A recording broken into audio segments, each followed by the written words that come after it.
Assalamualaikum warahmatullahi wabarakatuh. Selamat pagi, salam sejahtera untuk kita semua. Shalom, Om Swastiastu, Namo Buddhaya, salam kebajikan. Yang terhormat Indira, selaku Ketua BAKKM UGM 2021-2022, dan teman-teman yang saya banggakan. Alhamdulillah, puji syukur kita panjatkan karena berkat rahmatnya kita masih bisa berkumpul untuk bersama-sama secara online dalam acara Fit and Proper Test BAKKM UGM 2022. Fit and Proper Test ini merupakan salah satu rangkaian acara dalam pemilihan calon pimpinan BAKKM UGM 2022-2023 yang bertujuan untuk menguji calon pimpinan dari hal kepribadian hingga pengetahuan audit. Sebelumnya, perkenalkan nama saya Elsa Kurnia sebagai MC acara pagi ini. Sebagai pembuka dari acara ini, mari kita terlebih dahulu mendengarkan sambutan dari Indira, yaitu sebagai Ketua BAKKM UGM 2021-2022. Waktu dan tempat dipersilahkan. Oke, terima kasih Elsa. Assalamualaikum warahmatullahi wabarakatuh.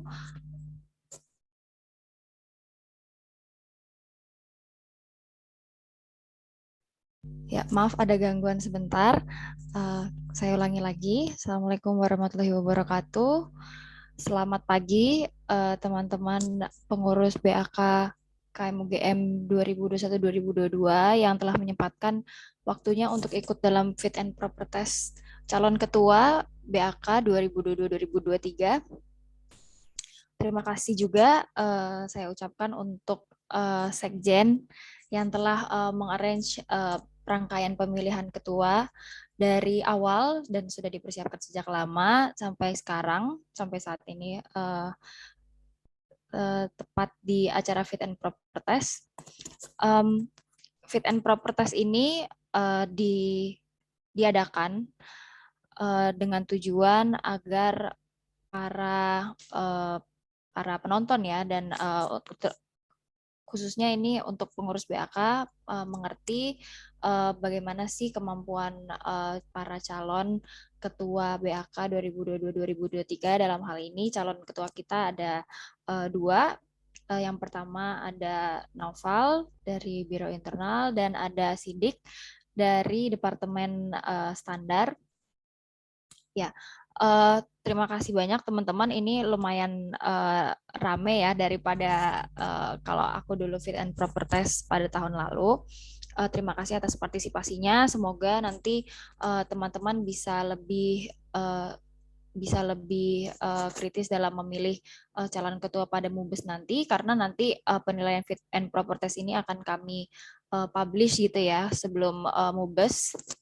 Jadi teman-teman bisa bisa melihat juga bagaimana sih para calon ini menjawab pertanyaan-pertanyaan yang sudah disusun dari Sekjen dan tim penyusun pertanyaan Fit and Proper Test gitu ya. Itu aja sih dari saya. Semoga Fit and Proper Test ini berjalan dengan semestinya, dengan lancar. Semoga teman-teman penonton dalam hal ini pengurus BAK juga mendapatkan banyak insight tentang calon ketua kita. Dan untuk Novel dan Sidik, semangat, tetap tenang, jawab menurut keyakinan masing-masing, karena mungkin saja dalam pertanyaan tersebut tidak ada salah, tidak ada benarnya gitu ya. Oke, itu aja dari saya. Terima kasih banyak. Wassalamualaikum warahmatullahi wabarakatuh. Terima kasih Indira untuk sambutannya. Selanjutnya, sebelum memasuki acara inti, alangkah lebih baiknya kita mengetahui panelis untuk hari ini. Jadi ada Indira dan juga nantinya akan diumumkan panelis satunya lagi. Lalu juga lanjut ke calon pimpinan. Next. Nah, jadi ada dua calon pimpinan untuk hari ini. Ada Wahyu Nur Sidik, yaitu dari Akuntansi Sektor Publik 2020, dan Naufal Aisy dari Akuntansi Sektor Publik 2020. Nah, untuk lebih mengenal lebih dekat, kami akan memperlihatkan CV dari masing-masing setiap calon. Oke, silakan untuk share screen CV, TV.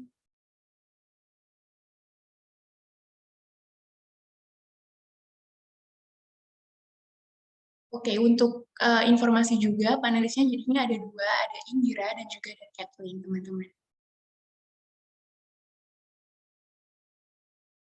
Jadi ini adalah yang pertama dari CV dari Wahyu Nur Sidik. Jadi untuk lebih singkatnya, jadi Wahyu Nur Sidik ini merupakan staf dari Departemen Standar BAKKM UGM 2021-2022, lalu juga merupakan divisi etik dan disiplin KPUM UGM dan juga merupakan pengurus dari International Short Course Stream UGM 2021 Committee. Mungkin bisa di-scroll, Vi, agak bawah ya. Oke, lanjut ke CV Naufal IC. Jadi Naufal IC merupakan staf Biro Internal BAKKM UGM 2021-2022, lalu juga merupakan staf perkaderan dari Himpunan Mahasiswa Islam Cabang Sleman, dan juga staf dari Divisi Human Research Development Keluarga Mahasiswa Departemen Ekonomika dan Bisnis.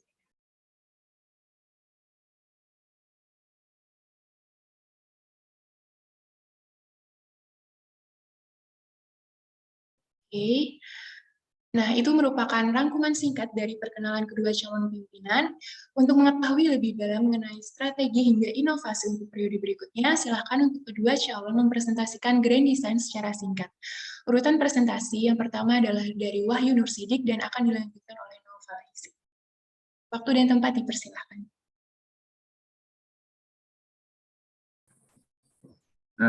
Baik, terima kasih sebelumnya. Mohon maaf Mbak, mau nanya untuk waktunya berapa menit ya?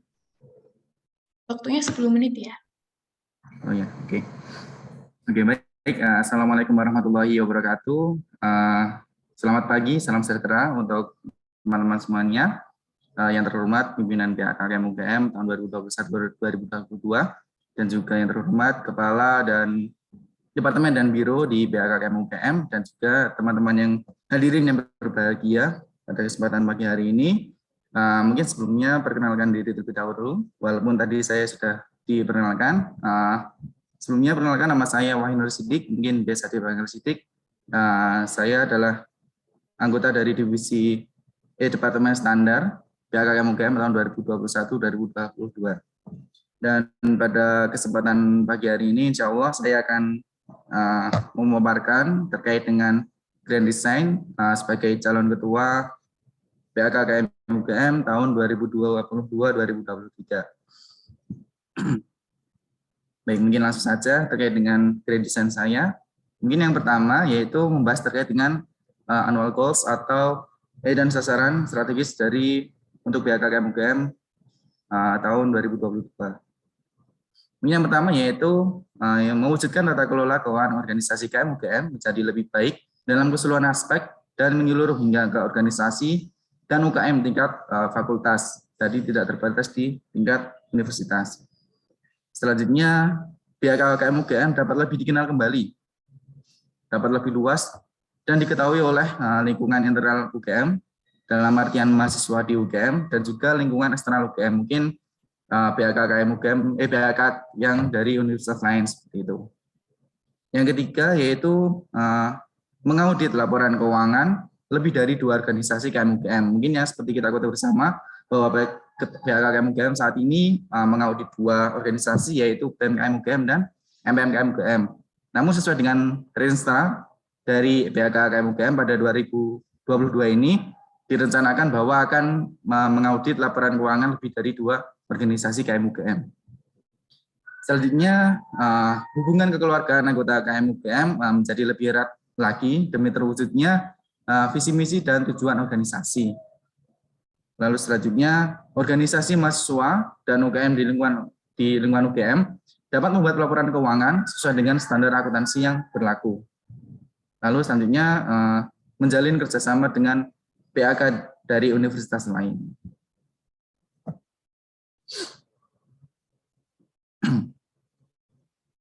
Baik, yang kedua terkait dengan usulan inovasi perubahan atau perbaikan secara umum untuk BAKKM UGM tahun 2022 ini. Mungkin yang pertama untuk usulan yaitu dapat bekerja sama dengan kantor akuntan publik, badan pemeriksa keuangan atau kementerian keuangan atau lembaga terkait untuk melaksanakan kegiatan pelatihan tata kelola laporan keuangan yang ditujukan kepada anggota BAKKM UGM maupun mahasiswa UGM maupun pihak eksternal, dalam artian di sini bisa menyelenggarakan kegiatan secara umum untuk umum seperti itu. Selanjutnya ini melaksanakan makrab anggota BAKKM UGM secara offline. Mungkin yang kita ketahui bersama juga pada tahun 2022 ini atas semester genap nanti sebagian besar atau mungkin semua fakultas sudah menerapkan bauran. Oleh karena itu jika dimungkinkan nanti dapat melaksanakan kegiatan BAKKM UGM juga secara offline. Oleh karena itu dapat melaksanakan makrab ini. Nah, makrab ini nanti mungkin sesuai dengan ADRT ataupun renstra di dokumen BAK itu semacam rapat anggota atau rapat besar seperti itu. Selanjutnya bekerja sama dengan organisasi dan UKM di lingkungan UKM UGM untuk melakukan sosialisasi terkait tata kelola keuangan. Nah, jadi harapannya nanti kita dapat lebih luas lagi untuk dapat menjangkau organisasi dan UKM yang ada di UKM UGM. Mungkin juga bisa di fakultas untuk sekedar mensosialisasikan terkait dengan tata kelola laporan keuangan yang baik dan benar seperti itu. Nah, terus selanjutnya terkait dengan perbaikan dan perubahan, yang pertama meningkatkan intensitas kegiatan yang melibatkan seluruh anggota BAKKM UGM, baik itu kegiatan rapat rutin, pelatihan dan kegiatan lainnya dengan tujuan menjaga komunikasi dan hubungan antar anggota BAKKM UGM. Mungkin yang saya rasakan pada 1 tahun atau 1 periode kemarin untuk agenda BAKKM UGM yang secara kolaborasi atau secara keseluruhan itu masih kurang seperti itu. Jadi masih terfokus ke departemen ataupun biro masing-masing, sehingga komunikasi yang melibatkan seluruh anggota itu kurang seperti itu.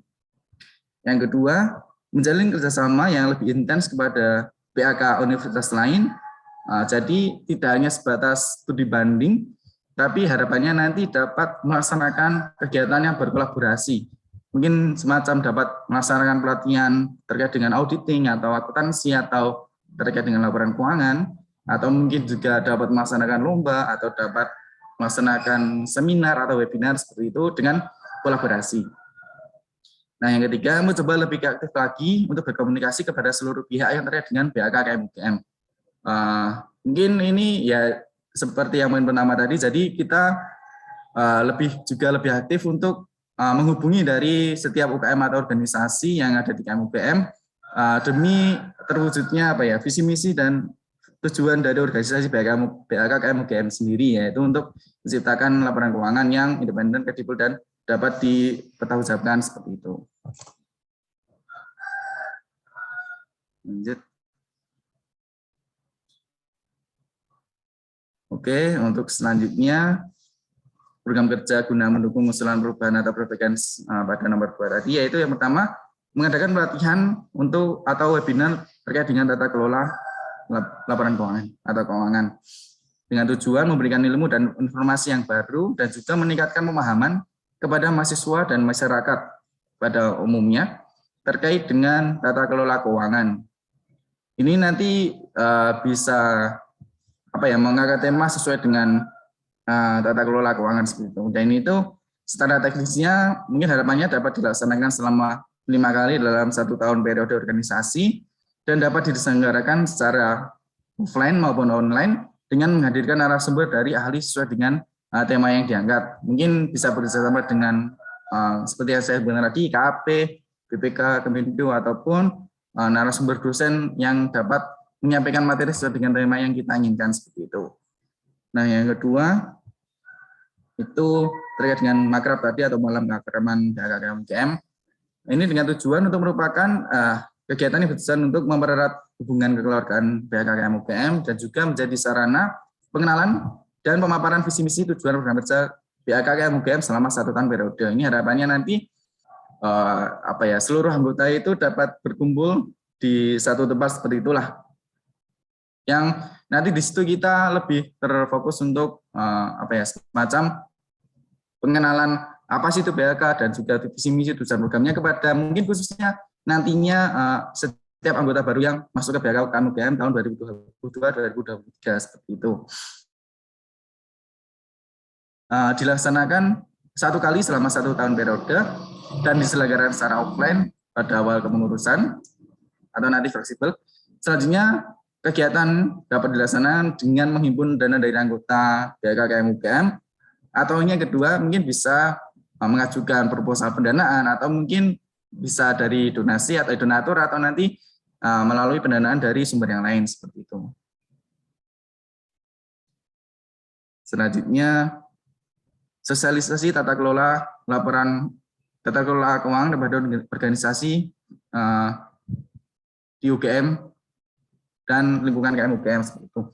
Nah, ini tujuannya untuk memberikan informasi dan pemahaman kepada organisasi dan UKM di KM UGM, khususnya bagian keuangan atau bendahara, mungkin terkait dengan tata kelola keuangan yang baik dan benar, agar terwujudnya tata kelola keuangan keluarga mahasiswa UGM yang akuntabel, kredibel, dan transparan. Nah, mungkin ini juga dapat kita ketahui bersama ya, beberapa waktu yang lalu mungkin kita melihat dari MPM dan BHK dan BEM sendiri terkait dengan laporan keuangannya masih masih mungkin cukup jauh dari akuntansi ataupun standar yang berlaku seperti. Nah, nanti harapannya pada tahun 2022-2023 nanti kita dapat melaksanakan sosialisasi terkait dengan tata kelola laporan keuangan ini. Mungkin lebih luas lagi, tidak hanya dalam lingkup UNIF. Nanti kita mencoba untuk menuju ke fakultas-fakultas yang mungkin dapat kita laksanakan sosialisasi tersebut. Untuk teknisnya dilaksanakan 1 kali kepada setiap organisasi dan UGM ataupun event baik di lingkungan universitas maupun fakultas. Atau alternatifnya nanti dapat melaksanakan sosialisasi tata kelola keuangan ini dengan mengadakan pertemuan kepada seluruh bagian keuangan atau bendahara di organisasi dan UKM di lingkungan KM UGM. Itu. Terus selanjutnya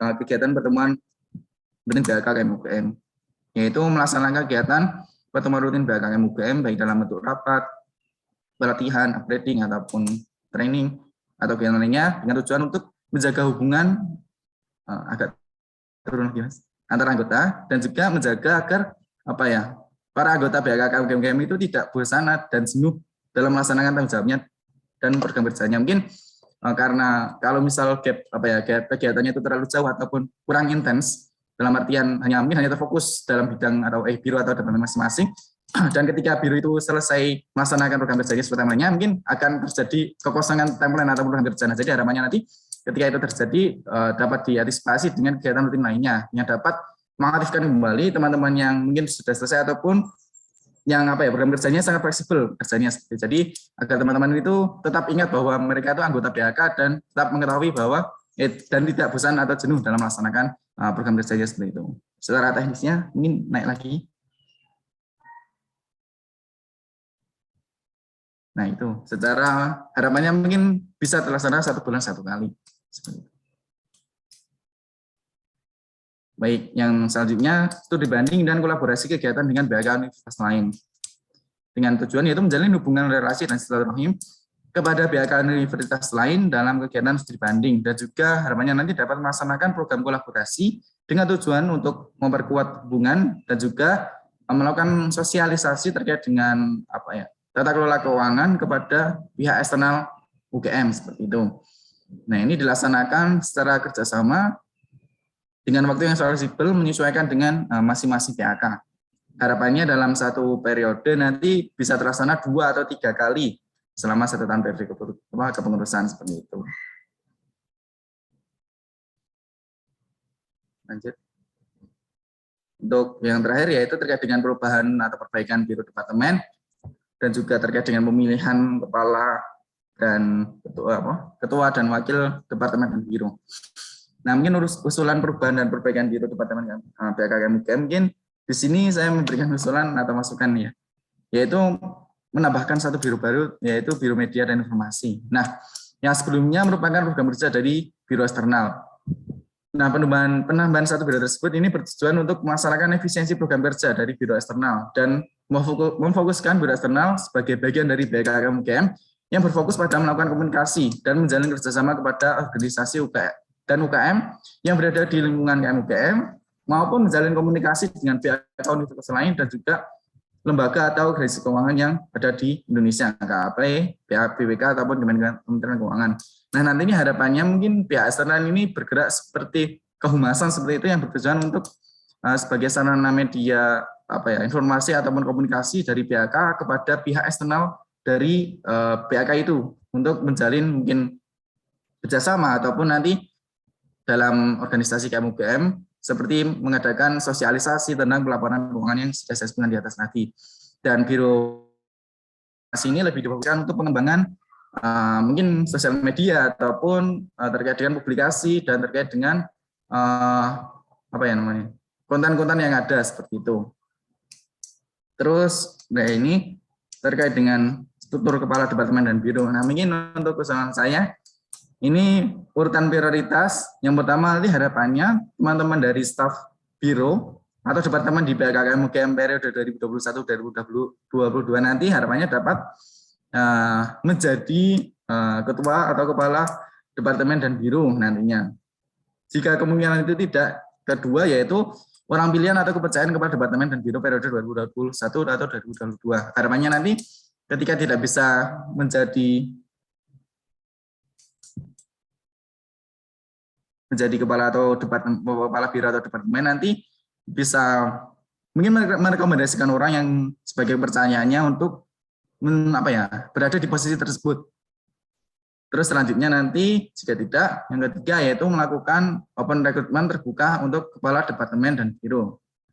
Seperti itu. Nah, nantinya harapannya nanti seluruh kepala departemen dan biro kepengurusan BKKM periode 2021-2022 ini yang mungkin bisa dibilang diwajibkan untuk melakukan pendampingan awal kepada kepala departemen dan biro ataupun mungkin juga kepengurusan TI seperti ketua wakil bendara, sekjen seperti itu, demi kelancaran dalam melaksanakan amanah dan tanggung jawabnya selama menjabat sebagai posisi tersebut seperti itu. Nah, mungkin itu. Yang mungkin terakhir juga menyampaikan terkait dengan karena BAK sendiri kan berbeda dengan BEM dan MPM, yang dimana BEM dan MPM ini kan memiliki satu tugas sendiri, memiliki anak lah yang ada di fakultas. Jadi fakultas kan memiliki BEM sama MPM sendiri atau DPM lah istilahnya. Namun kan BAK hanya terfokus di universitas. Oleh karena itu suatu tantangan juga untuk BAK. Harapannya nanti mungkin kita terfokus juga untuk di universitas tingkat univ. Namun harapannya nanti kita setidaknya selain kita memberikan jasa asuransi atau memberikan jasa audit seperti itu, tapi kita juga memberikan jasa konsultasi laporan keuangan seperti itu. Jadi harapannya walaupun kita tidak melakukan audit terhadap organisasi atau UKM yang berada di tingkat fakultas, tapi harapannya kita dapat melakukan ataupun berkomunikasi dengan mereka di UKM organisasi di fakultas itu dalam rangka memberikan pendampingan ataupun pelatihan ataupun sosialisasi terkait dengan bagaimana sih tata kelolanya yang baik dan benar, agar harapannya nanti satu UKM itu mungkin organisasinya itu dapat melaksanakan pelaporan keuangannya itu yang satu standar gitu loh, agar harapannya nanti ketika kedepannya ketika melakukan audit, misalnya sampai mengaudit ke seluruh organisasi yang ada di UKM itu dapat mudah karena sudah sesuai dengan standar yang berlaku. Kalau masih berantakan nanti harapannya mungkin agak kesulitan untuk melakukan pemeriksaan atau lain sebagainya. Jadi harapannya bisa menseragamkan terkait dengan standar akuntansi yang berlaku untuk seluruh organisasi di KMUGM ataupun di fakultas seperti itu. Baik, mungkin dari saya sekian untuk penyampaian Grand Design. Terima kasih dan wassalamualaikum warahmatullahi wabarakatuh. Terima kasih untuk Wahyu Nursidik untuk presentasinya. Silakan untuk dilanjutkan oleh Noval.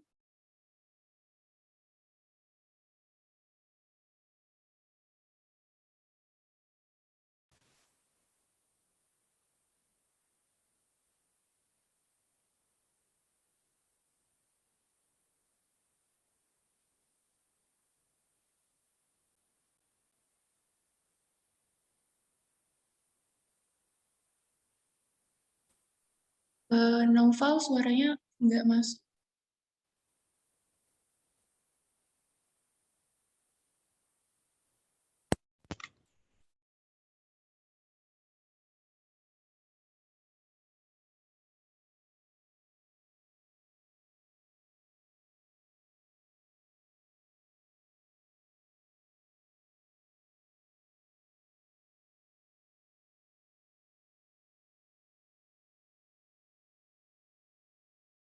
Halo, tes. Udah masuk belum, Mbak? Sudah. Oke. Sebentar, Mbak.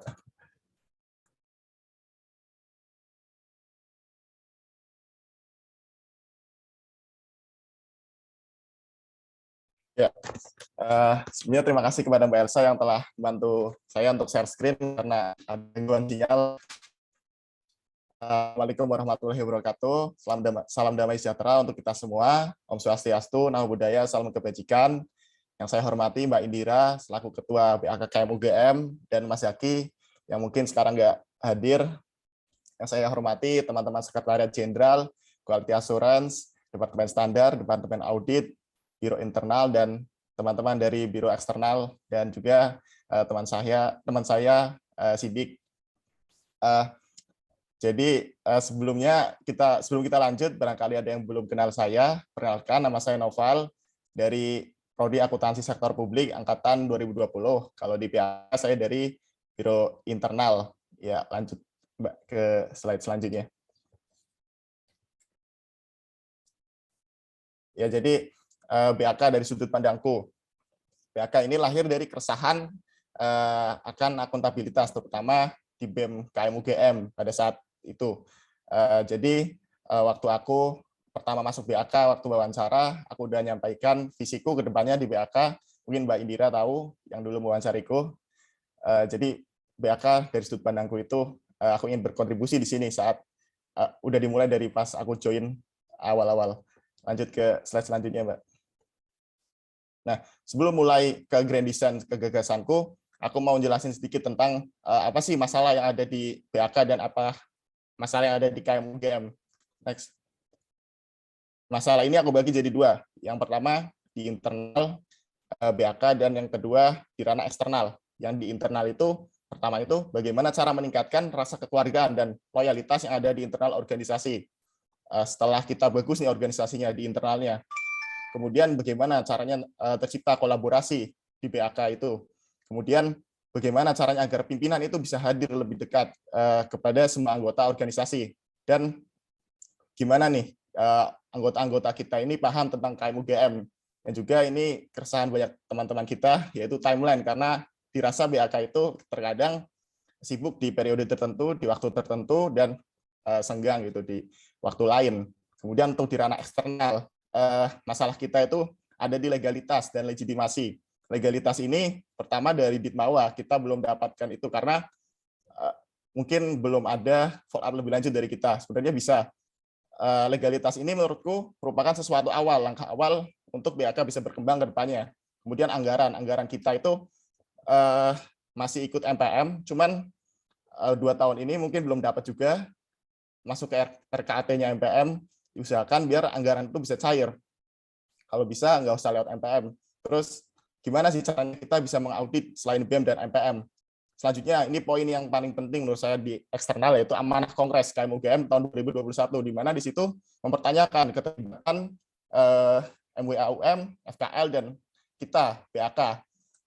Kita tuh harus mengetahui lah kondisi lingkungan KM UGM, apalagi kemarin ada isu tentang wacana pembubaran KM UGM. Kalau KM UGM itu bubar, tentunya BAK juga bubar. Nah, sudah semestinya kita itu nggak hanya mengurus internal kita, gimana mengaudit, tapi kita harus aktif di eksternal, terutama di KM UGM gitu. Kemudian bagaimana caranya bisa berkontribusi di lingkungan nasional, yaitu BAKSI. Dan yang terakhir ini bagaimana caranya meningkatkan komunikasi dengan pembina kita.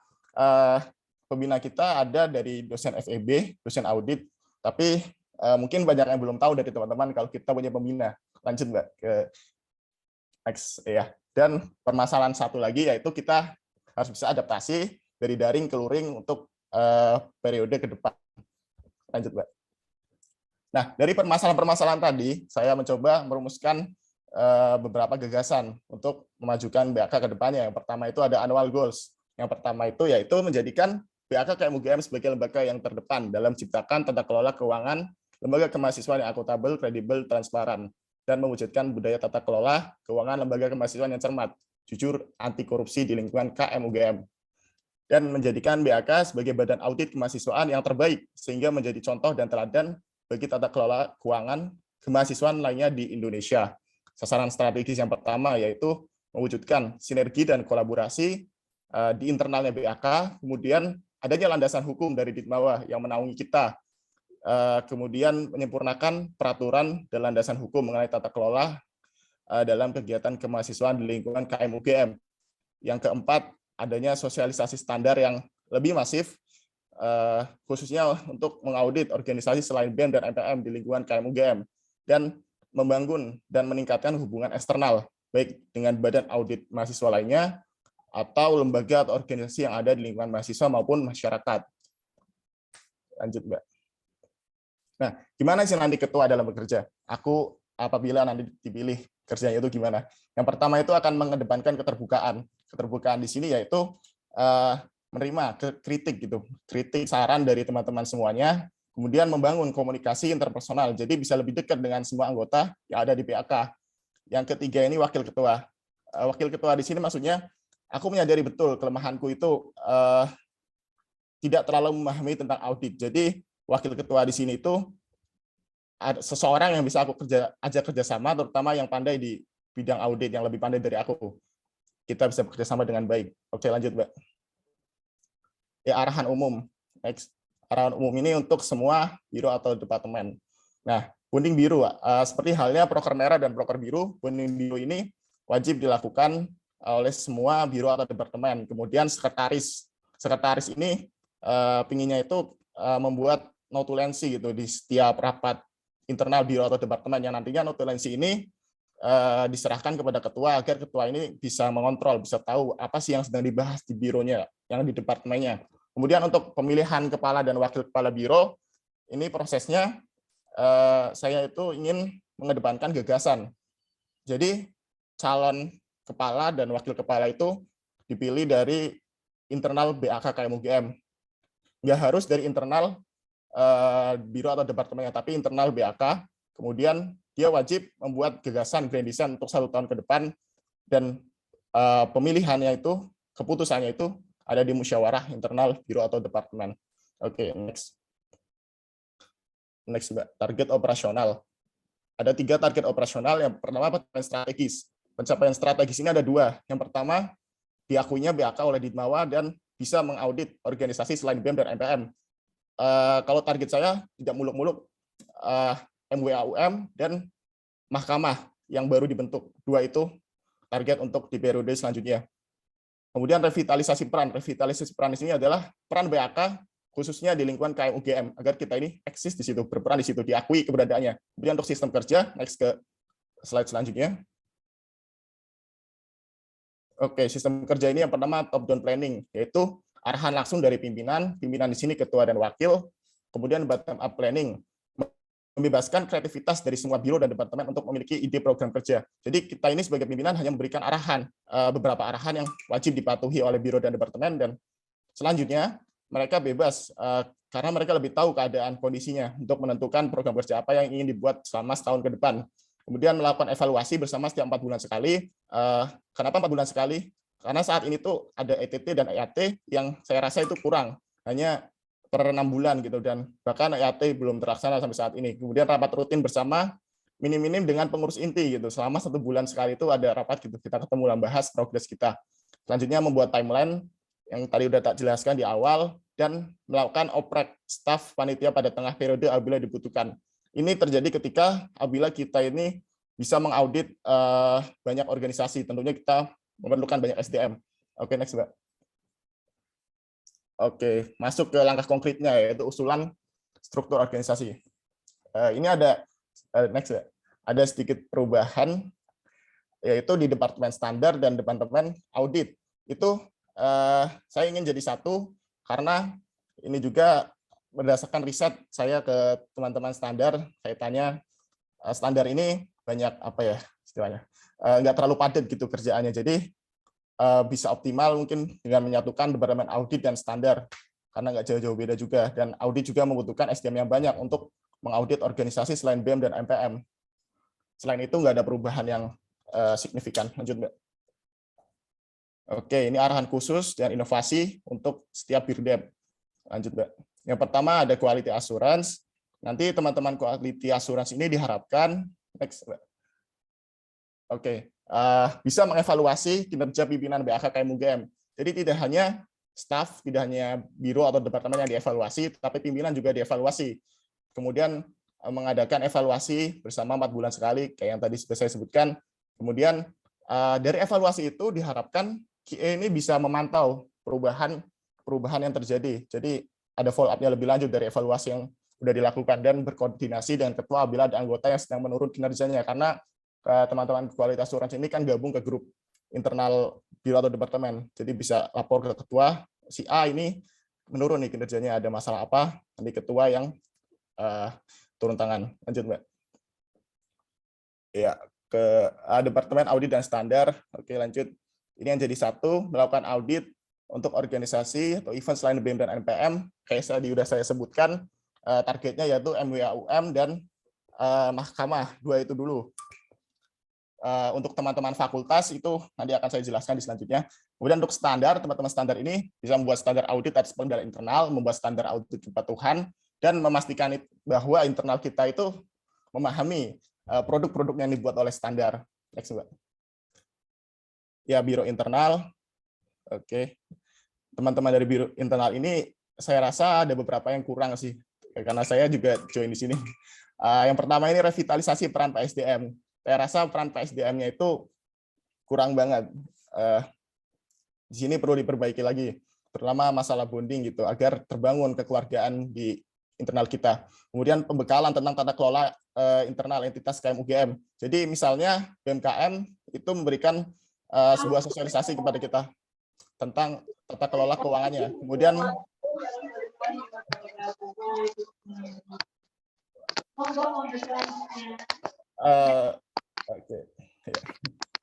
membuat ya.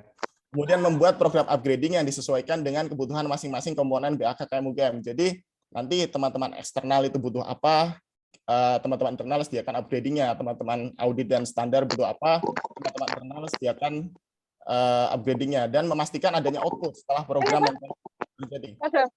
Oke, next, Mbak. Next, untuk yang terakhir, biro eksternal.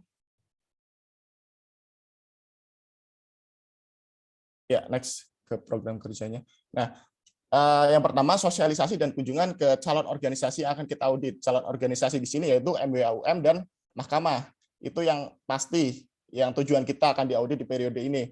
Kemudian kunjungan ke organisasi di fakultas-fakultas.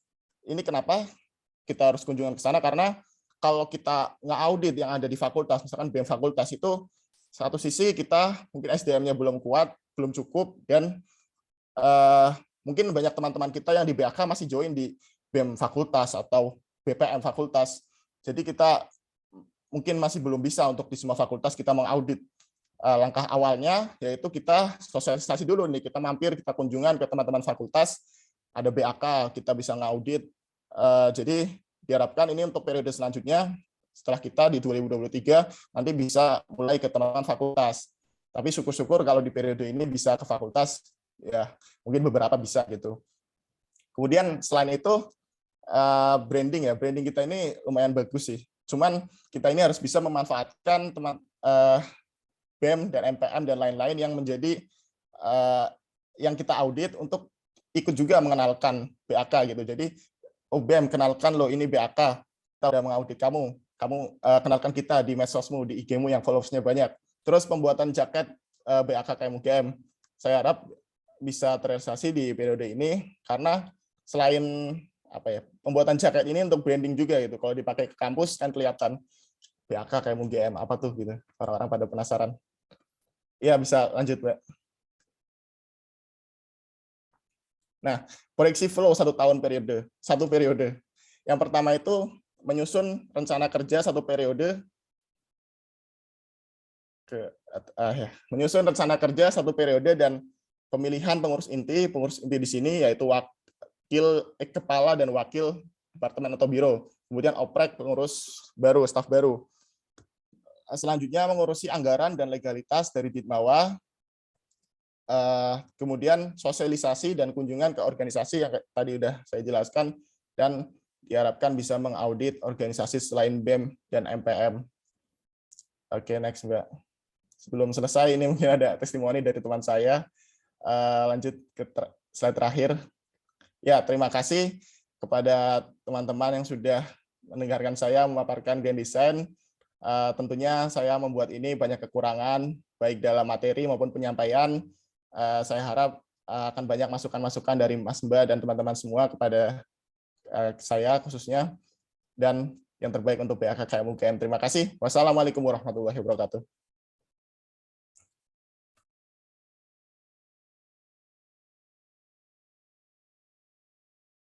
Baik, terima kasih untuk Sidik dan Noval. Nah, selanjutnya kita akan memasuki rangkaian acara Fit and Proper Test ini, di mana nantinya calon pimpinan akan menjawab beberapa pertanyaan dalam uji kelayakan. Untuk tata tertibnya akan bagi berikut.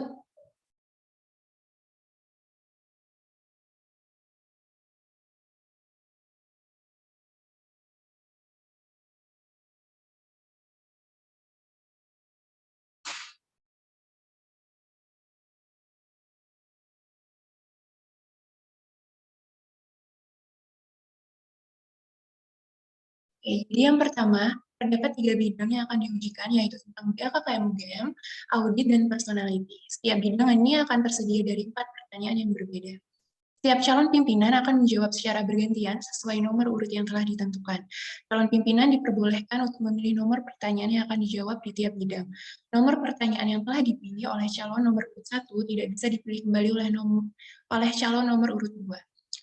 Jawaban tiap calon akan dinilai oleh para panelis. Setelah sesi pertanyaan dari ketiga bidang tersebut, akan dilanjutkan pertanyaan dari para panelis untuk kedua calon, dan akan disediakan waktu 3 menit untuk menjawab pertanyaan.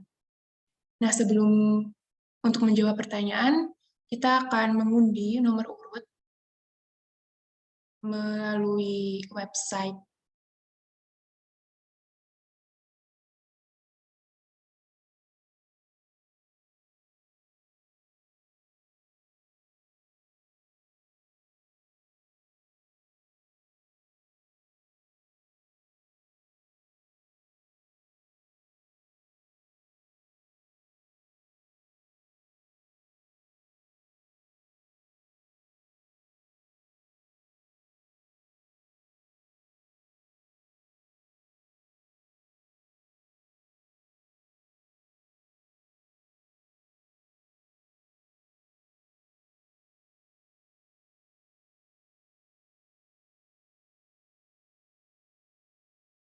Tunggu bentar ya, teman-teman.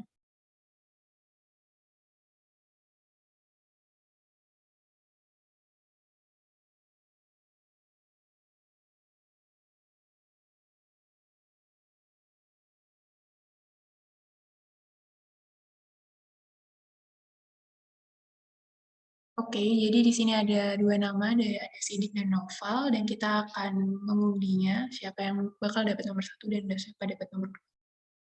Oke, tetap sama ternyata. Yang nomor pertama ada dari Sidik, dan nomor kedua adalah Noval. Oke, kita akan langsung ke acara inti untuk menjawab pertanyaan. Yang pertama adalah dari bidang audit. Nah, silakan untuk Sidik untuk memilih nomor pertanyaan.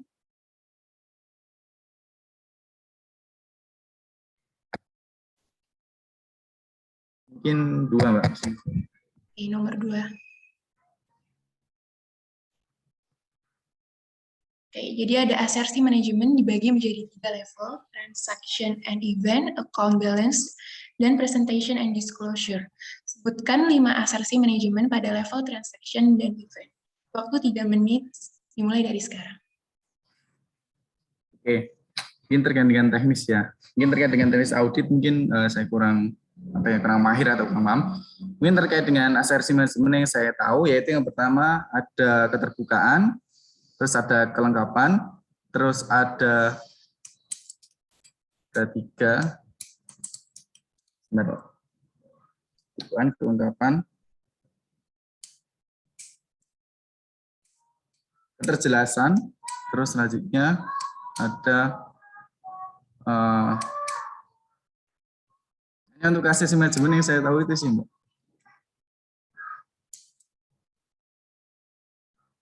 Mungkin masih ada waktu, bisa dijelaskan lebih jauh, Sidi. Oke, kelengkapan mungkin terkait dengan pada level transaksi ya.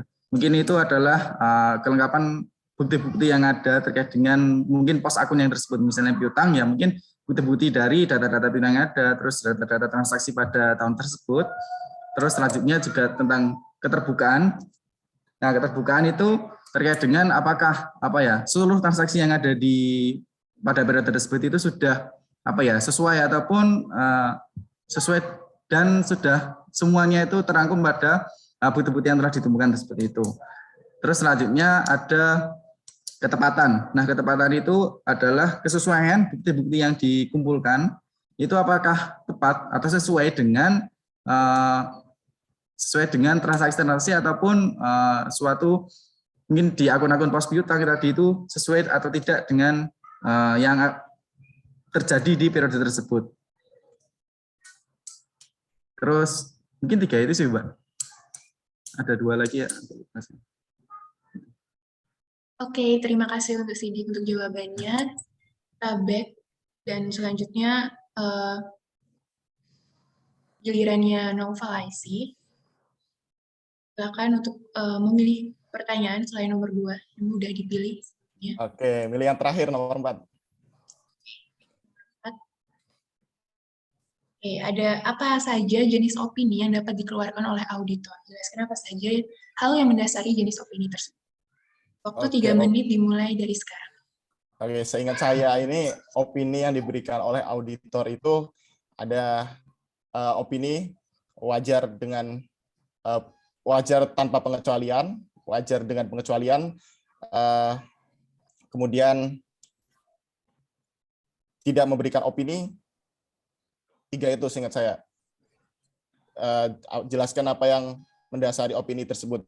Setahu saya apa yang mendasari opini tersebut yaitu adalah kelengkapan dari dokumen-dokumen pendukung yang bisa diaudit dan akses kita bisa mengauditnya gitu.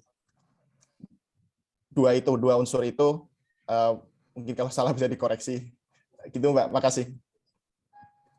Baik, terima kasih untuk Nova untuk jawabannya. Kita back sekarang ke gilirannya Sidik. Silakan pilih nomor antara 1 dan 3. 1, Mbak. Nomor 1. Salah satu bentuk bukti audit adalah confirmation, di mana bukti diterima dari pihak ketiga sebagai respon dari pertanyaan yang diajukan oleh auditor. Confirmation tersebut terdapat 2 jenis, yaitu adalah positive confirmation dan negative confirmation. Apa yang membedakan keduanya? 3 menit, mulai dari sekarang.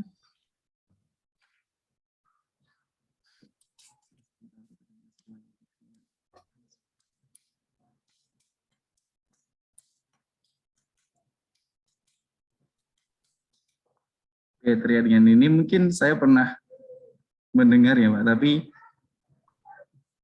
saya agak lupa tentang penjelasannya.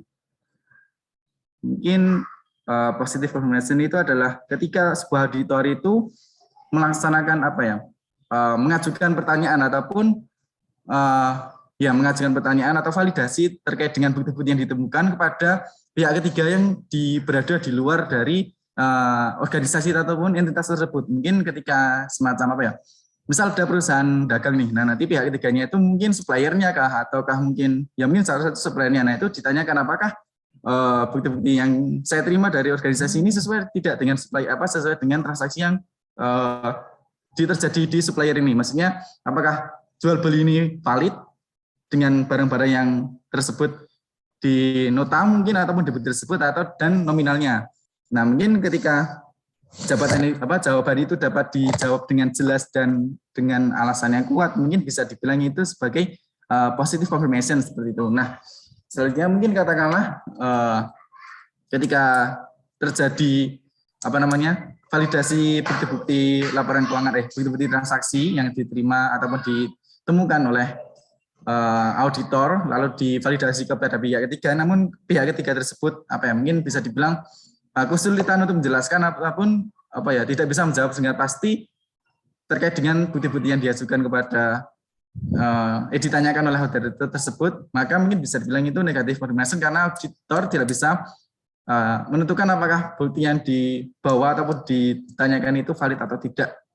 Mungkin itu yang saya tahu. Apabila ada salah nanti mungkin bisa dikoreksi. Terima kasih, Mbak. Terima kasih Sidik untuk jawabannya. Kita kembali lagi. Sekarang gilirannya ke Naufal, yang tersisa adalah nomor 3. Oke, klik nomor 3. Iya. Jadi jelaskan konsep materialitas dan berikan gambaran konseptualnya pada lingkungan lembaga kemahasiswaan KM. Waktu 3 menit dimulai dari sekarang. Oke, materialitas ini sepemahaman saya itu kemampuan sebuah misalkan laporan keuangan atau bukti-bukti yang di situ dokumen kelengkapan dalam meyakinkan auditor untuk membantu auditor untuk memberikan opininya. Jadi itu yang saya pahami tentang konsep materialitas. Untuk gambaran konseptualnya pada lingkungan lembaga KM UGM, di sini materialitas itu bisa dinilai mungkin dari laporan LPJ setiap proker dari BEM atau MPM yang saat ini kita audit, dan bagaimana mereka, teman-teman BEM dan MPM ini memberikan akses kemudahan kepada kita untuk mendapatkan dokumen-dokumen yang kita perlukan. Seperti itu saja yang saya pahami dan saya bisa jelaskan. Terima kasih. Terima kasih Naufal untuk jawabannya. Oke, jadi bidang audit telah selesai. Kita lanjut ke bidang kebikaan. Nah, silakan untuk Sidik untuk memilih nomor 4.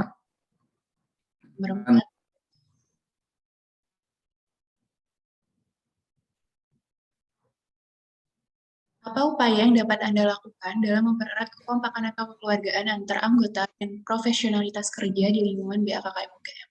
Waktu 3 menit. Oke. Baik, mungkin dengan menjawab pertanyaan ini mungkin juga relate dengan berkaitan dengan apa yang sudah disampaikan di grade design tadi. Karena mungkin sebagai kemungkinan besar pada tahun besok itu diadakan secara offline atau luring dalam periode kepengurusan ini. Mungkin yang saya rasakan kemarin selama periode online itu agak kurang secara secara kekeluargaan, karena mungkin ya kita bertemu secara virtual yang mungkin secara rasa itu masih kurang gitulah.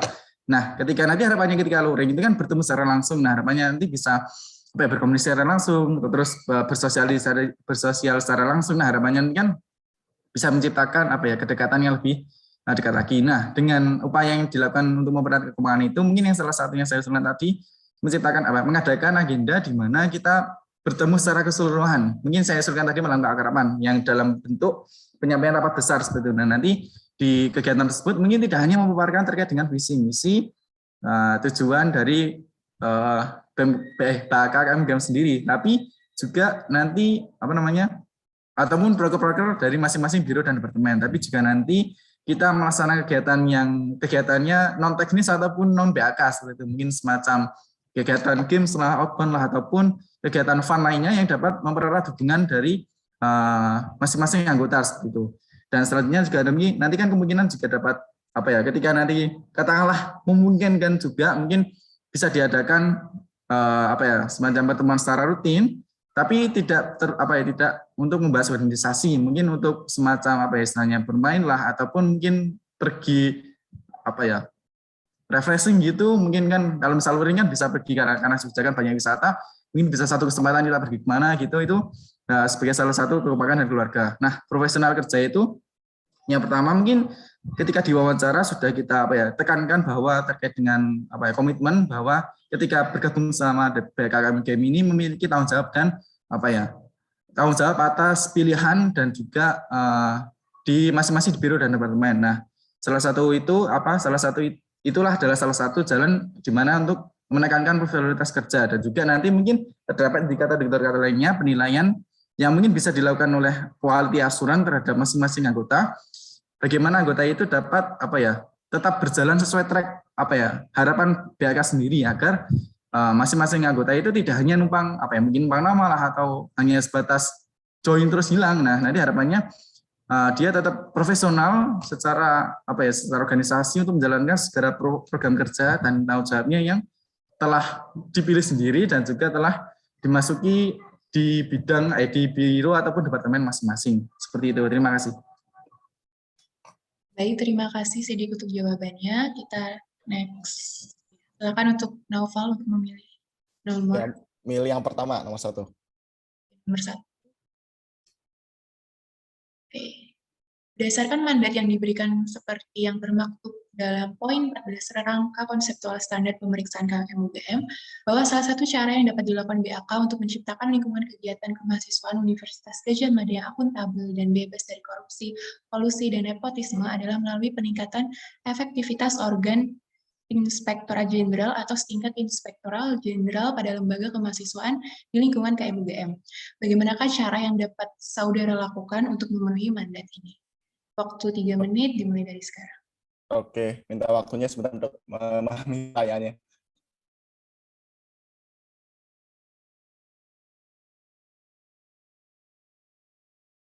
Oke, ya. Jadi intinya itu adalah BAK dalam memeriksa itu kan bisa bekerjasama dengan Inspektorat Jenderal atau setingkat Inspektorat Jenderal, Irjen kalau di bilangnya. Tapi BMKM itu udah nggak pakai Irjen untuk 2 periode ini, periode kemarin dan ini yang terbaru juga nggak pakai Irjen juga. Terakhir di zamannya Mas Sultan tahun 2020 itu pakai Irjen. Oke, si Irjen kalau zaman sekarang itu mungkin ke wakil Menko ya, wakil Menko itu lebih ke audit internalnya BMKM. Jadi bagaimana bisa bekerja sama, bisa meningkatkan efektivitas dengan Inspektorat Jenderal dan setingkat Inspektorat Jenderal itu pada saat ini, yaitu dengan menguatkan komunikasi hubungan dengan si Wamenko tadi yang mengurus KPI di BMKM UGM. Dan untuk di MPM itu mungkin di Kedirjenan MPM yang mengurus keuangan, yang mengurus administrasi dan lain-lain. Namanya. Kesekjenan MPM. Jadi kalau di BEM itu di Wamenko, kalau di MPM di Kesekjenan gitu. Meningkatkan komunikasi dengan dua tadi. Terima kasih. Terima kasih untuk Naufal. Selanjutnya untuk Sidik untuk memilih nomor 3, Mbak.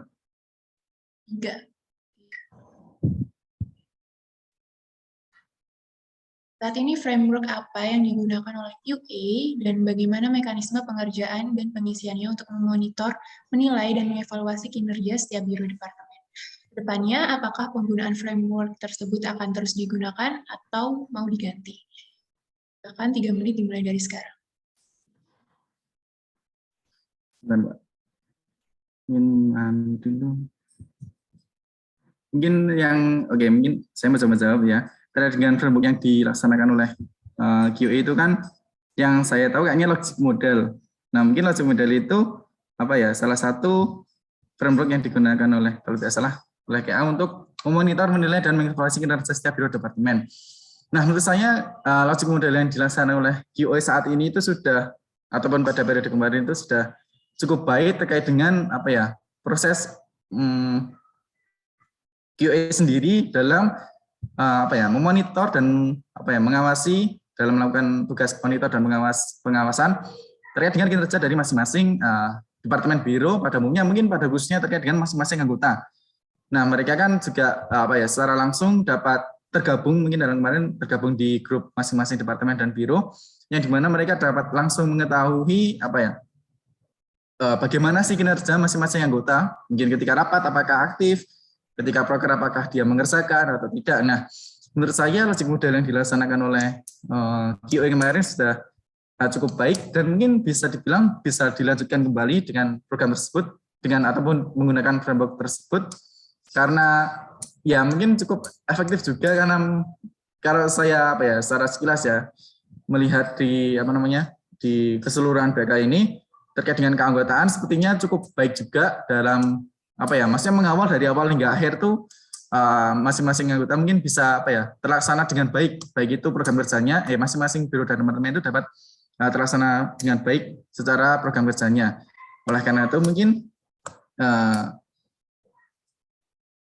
sebagai sebagai jawab ini, menurut saya tetap melaksanakan rejim modernisasi anak IUS sekarang karena sudah bagus dan juga dapat dapat melaksanakan pengawasan dan monitoring terhadap masing-masing anggota BAKKM UGM di masing-masing departemen dan biro secara efektif dan efisien, sehingga harapannya nanti ketika itu sudah berjalan baik, nanti harapannya ke depannya mungkin bisa dikembangkan kembali untuk didesain sedemikian rupa agar disesuaikan dengan kondisi yang saat ini untuk tercipta agar kondisi keluarga ataupun anggota dari BAKKM UGM ini lebih baik lagi dan lebih profesional juga terkait dengan kinerjanya. Mungkin seperti itu, Mbak. Terima kasih. Terima kasih Sidik untuk jawabannya. Kita back. Giliran selanjutnya adalah Naufal. Nomor yang tersisa adalah nomor 2. Bagaimana rencana saudara untuk membuat BAKKM UGM lebih dikenal oleh mahasiswa UGM secara luas? Waktu 3 menit dimulai dari sekarang. Oke, menjawab. Kayak yang tadi sudah saya sampaikan, yaitu bekerja sama dengan organisasi yang kita audit, di mana di sini yaitu BEM-KM dan MPM. Kita bilang nih ke BEM, nih kamu udah kita audit, tolong dong kenalin kita BAK di medsosmu yang followersnya banyak, ke MPM juga. Di mana dua IG MPM dan BEM itu pasti udah dikenal sama mahasiswa UGM. Itu yang pertama, supaya kita dikenal eksistensinya. Kemudian tadi jaket identitas itu juga berpengaruh. Kalau kita buat ada tulisannya BAKKM UGM, kemudian kita pakai ke kampus, itu pasti orang akan baca kan ya, dan semakin penasaran apa sih ini BAK gitu, kemudian cari-cari tahu. Dan selanjutnya yang tadi sosialisasi ada 2. Yang pertama ada 3. Yang pertama itu yang ke BEM dan MPM, terus yang kedua ini yang ke calon organisasi yang mau kita audit, di mana di sini yaitu MA unsur mahasiswa dan mahkamah yang baru saja dibentuk berdasarkan keputusan Kongres tahun 2021, dan kita mengadakan kunjungan nih dan sosialisasi ke teman-teman fakultas, ke teman-teman BEM yang ada di fakultas, bahwa ada BAK yang siap membantu teman-teman untuk untuk mengaudit teman-teman di lingkungan fakultas. Tapi kita mungkin belum cukup siap untuk mengaudit sampai ke sana. Jadi itu untuk langkah awal untuk periode selanjutnya agar bisa mengaudit teman-teman fakultas. Tapi kalau bisa mungkin 1 atau 2 dari BEM fakultas yang bisa kita audit di periode ini juga bagus. Selain itu memaksimalkan yang ada di media sosialnya BAKKM UGM dan memaksimalkan juga SDM yang kita punya. Aku lihat jumlah like itu di IG BAKKM masih kurang ya. Kalau teman-teman kita sendiri jumlahnya ada 40-an, kalau nge-like semua kan udah banyak lumayan itu. Karena kasihan juga yang buat konten bagus-bagus cuman nggak di-like, bahkan nggak dilihat atau gimana. Itu penting sih meningkatkan kesadaran kita sendiri untuk branding BAK. Kurang lebihnya gitu. Terima kasih. Terima kasih Naufal untuk jawabannya. Kita lanjut ke bidang terakhir, yaitu personality. Silakan untuk Sidik untuk memilih 4, Mbak. Nomor 4. Bagaimana pandangan Anda mengenai integritas? Jika Anda terpilih menjadi ketua nantinya, bagaimana Anda akan menjaga integritas, baik diri sendiri maupun keseluruhan organisasi selama menjabat sebagai ketua? Waktu 3 menit dimulai dari sekarang. Oke, baik. Nah, terima kasih. Mungkin terkait dengan bagaimana pandangan Anda terkait dengan mengenai integritas. Mungkin integritas sendiri kan mungkin pahamannya saya pahami yaitu berpegang teguh dengan dengan apa yang kita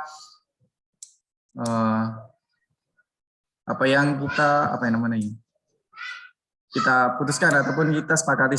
Jadi apabila nanti jadi ketua, bagaimana Anda menjaga integritas baik diri sendiri maupun personal organisasi selama menjabat sebagai ketua. Integritas. Mungkin terkait dengan hal itu, mungkin saya sendiri secara pribadi mungkin ketika saya terpilih nanti sebagai ketua, nah nanti harapannya itu nanti saya dapat melaksanakan ataupun menjalankan apa yang telah saya sepakati ataupun apa yang telah saya putuskan ketika bersama dengan BKKM UGM sendiri. Nah, mungkin kan terkait dengan konsistensi ataupun setiap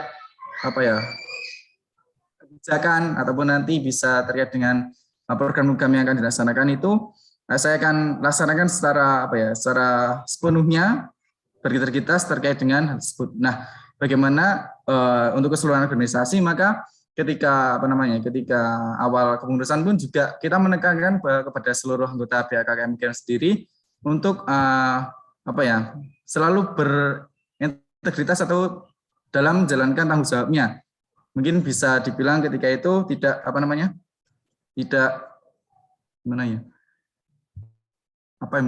bahasa Indonesianya, konsisten lah gampangnya. Tetap konsisten apa yang telah disepakati di awal, tetap konsisten apa yang telah diambil dari awal. Oleh karena itu, agar tercipta integritas, menurut saya seperti Mbak, tetap konsisten dan juga tetap berpegang teguh terhadap apa yang telah kita pilih, terhadap apa yang kita putuskan, terhadap yang telah kita susun, baik secara saya pribadi sebagai nanti katakanlah pimpinan ataupun secara keseluruhan di anggota BKKM UGM nanti dalam menjalankan program kerja selama 1 periode ke depan. Mungkin itu yang bisa saya jawab, Mbak. Terima kasih. Terima kasih untuk jawabannya. Next, oke. Silakan Novel untuk memilih nomor pertanyaan. Oke, nomor pertama. Nomor pertama. Ya.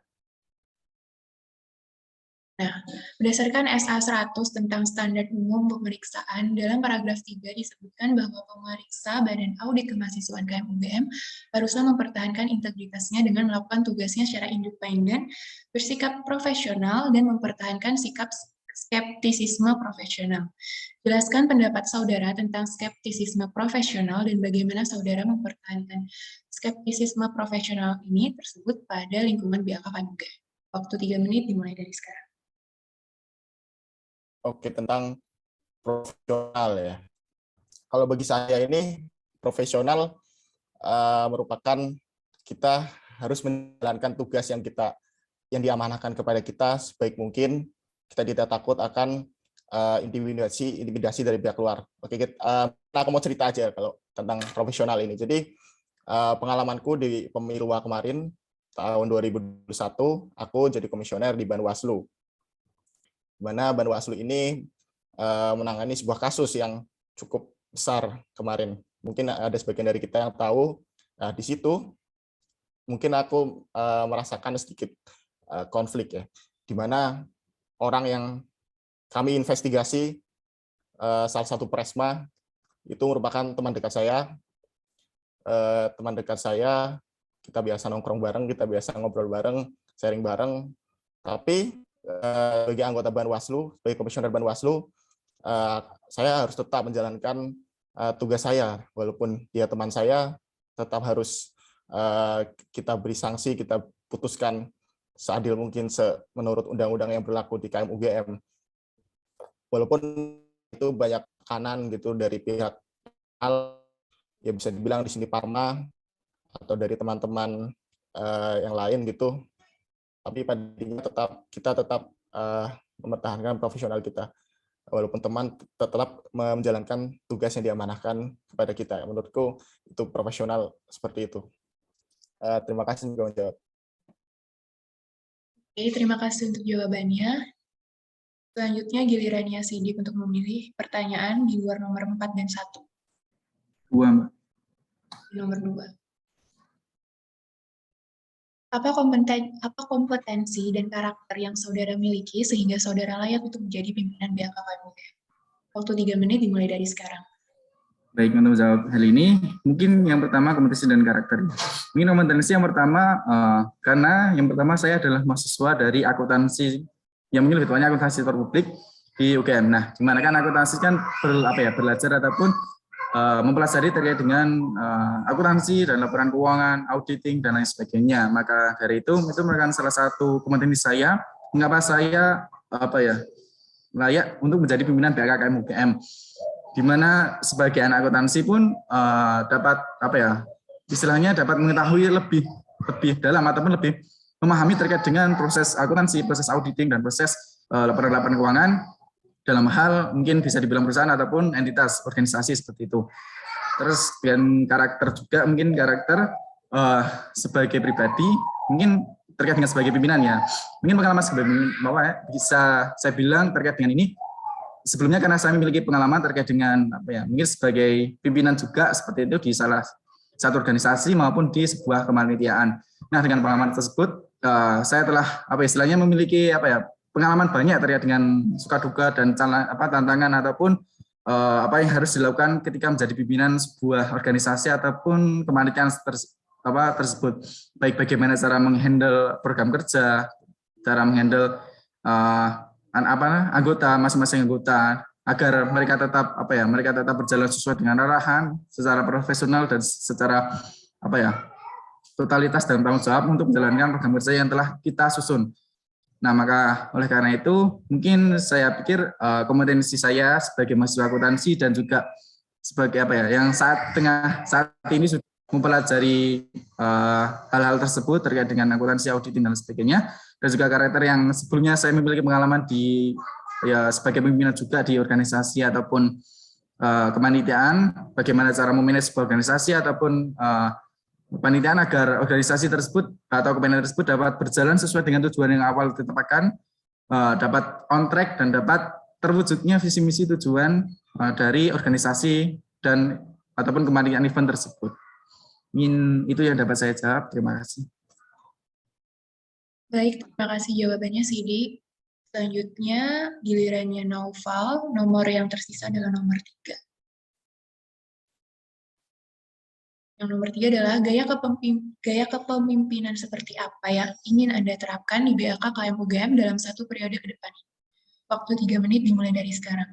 Oke, izin menjawab gaya kepemimpinan seperti apa yang saya terapkan. Saya bagi menjadi 2 gaya kepemimpinan. Yang pertama yaitu untuk internal BAK. Di sini saya memposisikan diri saya sebagai pendengar, kayak tadi sudah saya sampaikan, yaitu keterbukaan. Jadi saya terbuka menerima saran, menerima kritik dari staf, dari kepala departemen, wakil kepala, dari siapapun itu, saya menerima kritik dari mereka untuk perbaikan diri saya sendiri. Kemudian untuk teman-teman quality assurance juga saya arahkan untuk bisa memberikan evaluasi kepada pimpinan, kinerjanya gimana, baik atau buruk, sampaikan saja untuk kebaikan kita bersama ke depannya. Jadi lebih egaliter gitu, tidak otoriter. Untuk di internal kayak gitu, dan mengedepankan pendekatan interpersonal kepada semua anggota yang ada di BAK. Dan kayak tadi udah saya bilang, saya harus bekerja sama dengan wakil saya. Kita saling melengkapi gitu, karena saya tahu kelemahan saya ini kurang menguasai tentang audit. Jadi saya harap wakil saya nanti bisa menjadi bisa melengkapi saya gitu. Kemudian untuk di eksternal, kayak kepemimpinannya yaitu bisa ikut eksis gitu, aktif di KM UGM khususnya saat kongres, saat mereka ada acara-acara besar gitu yang membahas tentang KM UGM, kayak mungkin kemarin tentang isu pembubaran KM UGM. Di situ kita sebagai ketua harus hadir di situ, harus bisa menyampaikan kepentingan-kepentingan BAK yang ada di situ. Karena kalau KM UGM bubar, BAK juga bubar kemarin. Untuk di eksternal tuh lebih tegas gitu sih, dan berbanyak relasi, khususnya dari teman-teman MPM yang nanti akan banyak membantu kita dalam mendapatkan legalitas dari Ditmawa, dan juga dari teman-teman BEM Presma khususnya yang nanti juga akan bantu kita agar kita ini bisa mendapat legalitas dari Ditmawa. Kemudian juga melakukan pendekatan dengan ketua-ketua dari organisasi yang akan kita audit nantinya, seperti ke Kevin di MWA, dan nanti di mahkamah ada hakim yang akan dipilih dari BEM dan MPM juga, dan juga ke ketua di teman-teman fakultas yang mungkin tergabung dari FKL. Kita bisa melakukan pendekatan di situ supaya mengenalkan BAK ke teman-teman fakultas untuk nantinya diharapkan di periode ke depan, periode selanjutnya 2023 kita bisa mengaudit teman-teman fakultas. Gitu sih. Jadi intinya kalau di internal itu lebih seperti sahabat gitu, mendengarkan, dan juga memposisikan diri saya sebagai junior, karena lebih banyak senior dari saya di sini, lebih pintar. gitu. Kalau di eksternal lebih tegas. Terima kasih. Baik, terima kasih Naufal untuk jawabannya. Dengan ini maka sesi untuk menjawab pertanyaan dari ketiga bidang udah selesai. Selanjutnya akan terdapat sesi untuk pertanyaan dari kedua panelis kita hari ini, yaitu dari Indira dan Kathleen. Nah, waktu yang disediakan untuk menjawab tiap pertanyaan adalah sama, yaitu 3 menit. Namun karena tidak akan ada tampilan timer di Zoom, maka nantinya apabila sudah habis waktunya akan saya langsung potong. Oke, yang pertama adalah pertanyaan dari Indira untuk kedua calon. Silakan Indira. Oke, terima kasih Elsa. Ini sistemnya nanti aku nanya terus nanti calon pertama jawab terus baru nanti pertanyaan aku lagi, atau aku menanyakan dulu pertanyaan untuk kedua calon sekaligus gitu. Mohon maaf, Dir. Bisa diulangi lagi? Oh, sorry. Jadi sekarang udah kedengaran belum ya suaraku? Udah ya. Jadi sistemnya mau pertanyaan 1, misal untuk calon nomor urut 1, terus nanti calon nomor urut 1 menjawab, baru pertanyaan untuk calon 2, terus nanti calon 2 menjawab, atau aku langsung nanya untuk calon 1 dan calon 2. Baiknya gimana? Yang pertama, Dir. Jadi kamu ngasih pertanyaan ke nomor urut 1, lalu nomor urut 1 menjawab, terus habis itu ngasih pertanyaan lagi ke nomor urut 2, dan seterusnya. Oke, terima kasih Elsa. Berarti ini pertanyaannya untuk calon nomor urut 1 dulu ya, untuk Sidik. Tadi aku mendengarkan grand design-nya itu Sidik mau meng-approach dan menjamah maksudnya mau melebarkan jasa dari BAK ini ke tingkat fakultas ya, ataupun juga dan di fakultas kan banyak UKM dan banyak organisasinya. Nah, bagaimana dengan fakultas yang sudah memiliki BAK sendiri, karena sekarang ini dan sudah dari tahun-tahun sebelumnya FEB UGM, salah satu fakultas di UGM itu sudah memiliki badan audit kemahasiswaan yang sudah independen juga gitu dalam fakultasnya. Nah, tidak menutup kemungkinan dengan adanya BAK FEB UGM yang sudah independen, tidak menutup kemungkinan nanti ada fakultas-fakultas yang juga memiliki BAK yang sifatnya independen juga, atau organisasi sejenis yang fungsinya untuk pemeriksaan keuangan juga seperti itu. Nah, lantas bagaimana tanggapan Sidik akan hal ini begitu? Apakah tetap ingin melebarkan program BAK ini ke tingkat fakultas, merge fakultas, atau seperti apa? Itu. Terima kasih. Baik, Mbak Indira, sebelumnya terima kasih atas pertanyaannya. Mungkin mohon izin menjawab juga. Mungkin yang saya sampaikan tadi ya terkait dengan approach ataupun kita datang ke fakultas untuk sosialisasi tersebut. Nah, mungkin terkait dengan yang tadi saya disinggung bahwa FEB memiliki BAK tingkat fakultas sendiri. Nah, mungkin ini saya kira kan karena FEB kan bergerak di bidang sama, maksudnya di bidang keekonomian ataupun akuntansi juga, maka mungkin bisa dibilang karena hal tersebut sesuai dengan bidangnya, maka ada inisiatif untuk membuat BAK di tingkat fakultas. Namun sejauh yang saya mungkin saya pikiran saat ini bahwa di fakultas lain pun mungkin katakanlah nanti jika ada, itu belum waktu dekat, mungkin dalam waktu dekat mungkin bisa dibilang belum untuk ada BEM di tingkat fakultas lain. Mungkin dalam hal ini di FEB menjadi salah satu pengecualian karena di FEB sendiri sudah ada BAK yang juga independen.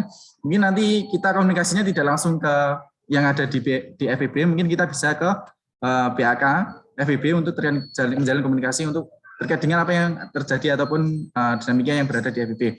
Nah, terkait dengan di fakultas lain ini sebagai salah satu cara kita BAK itu sosialisasi terkait dengan mungkin yang saya dasarkan tadi bukan tentang auditnya tapi tentang laporan keuangannya. Jadi kita melakukan sosialisasi mereka terutama kepada organisasi dan UKM-UKM yang ada di sana bahwa terkait dengan pelaporan keuangan yang mungkin yang baik dan benar ataupun yang bisa dibilang yang akuntabel, kredibel dan terpercaya, transparan seperti itu. Nah, kita lebih menyasar ke bagaimana membuat seluruh mungkin bisa dibilang harapannya sih fakultas-fakultas itu memiliki sistem laporan keuangan yang sama masing-masing antara masing-masing organisasi. Mungkin saat ini bisa kita lihat mungkin masing-masing organisasi itu hanya melakukan pelaporan keuangan secara cash flow aja, misalnya arus kas masuk dan arus kas keluar. Tapi harapannya kita tidak sebatas cash flow, tapi kita bisa organisasi tersebut bisa menggunakan sistem yang telah kita buat, mungkin Excel yang kita buat ataupun standar yang kita buat oleh teman-teman standar seperti itu. Jadi harapannya seperti itu sih Kak.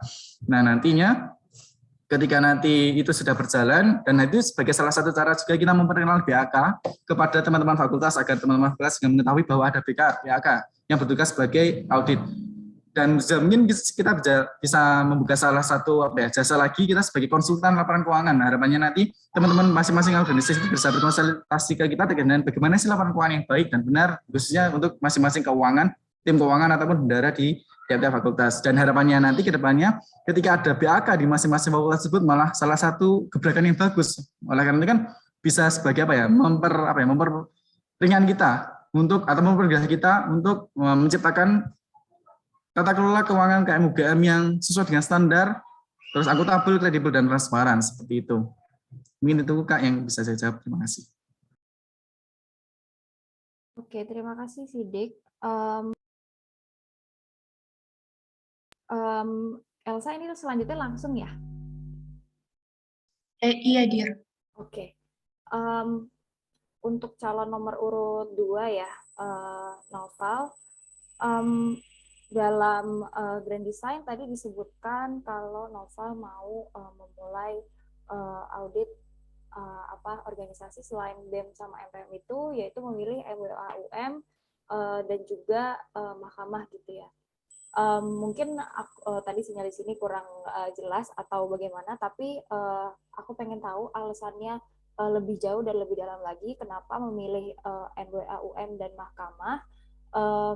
Di antara banyak sekali organisasi dan program kerja yang ada di lingkungan KM-UGM ya. Mungkin Novel juga tahu seperti misalnya KPUM atau bahkan mungkin PPSMB-UGM itu kan juga masuk ke program yang ada di KM-UGM gitu ya, seperti itu.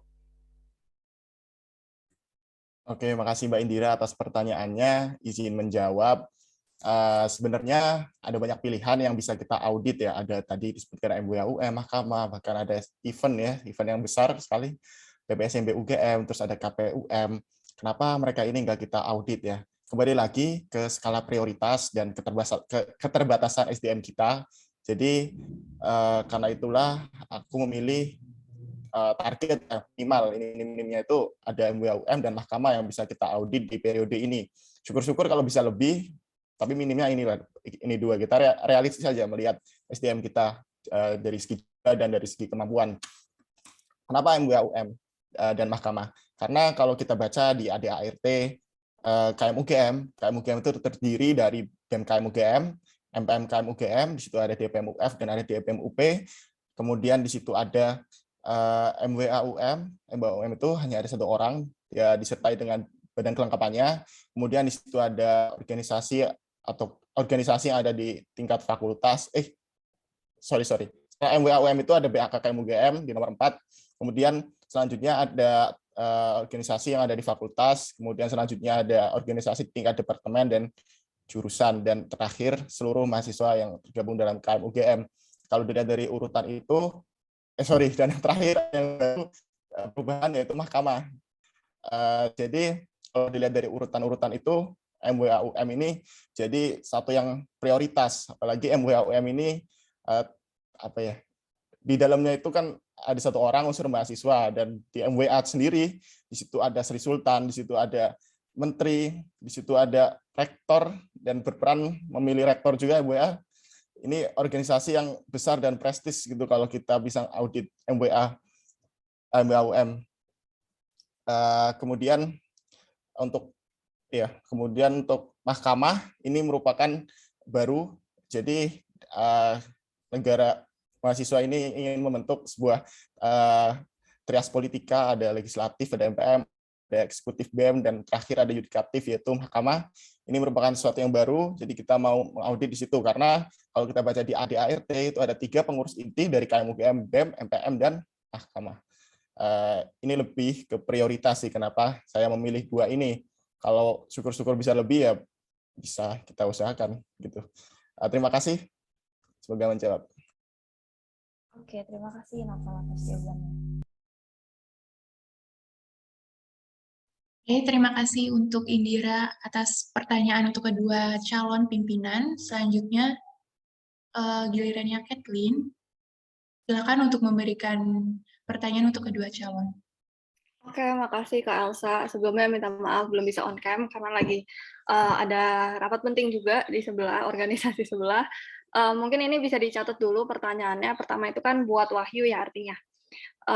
Kan tadi aku lihat di grand design kamu kalau kamu mau buat biro media dan informasi dipisah, betul kan ya? Nah, apakah itu bukannya akan menjadi lebih sulit gitu untuk kamu memonitornya dan juga beban kerjanya mungkin malah jadi nggak seimbang apabila kita compare dengan departemen lain atau misalnya sama QA atau misalnya sama biro internal dan departemen auditnya itu sendiri gitu. Jadi mungkin bisa dijelaskan lagi, dielaborasi kembali mengapa kamu memutuskan untuk membuat biro media dan informasi itu dipisah gitu. Dan kira-kira pembagian tugasnya atau job description-nya seperti apa. Lalu kedua juga, karena kan memang tidak semua anggota dari BAKKM UGM itu kan background-nya akuntansi gitu ya. Nah, gimana rencana kamu selain mungkin audit training yang udah ada, kan biasa kita juga udah sering ngadain post-test gitu ya. Gimana caranya agar bisa lebih maksimal gitu untuk menyampaikan ilmu audit, seberapa sering yang kira-kira kamu bakal rencanakan gitu untuk memberikan pemahaman tentang audit kepada semua anggota secara merata. Mungkin itu dulu pertanyaannya untuk Sidik. Thank you.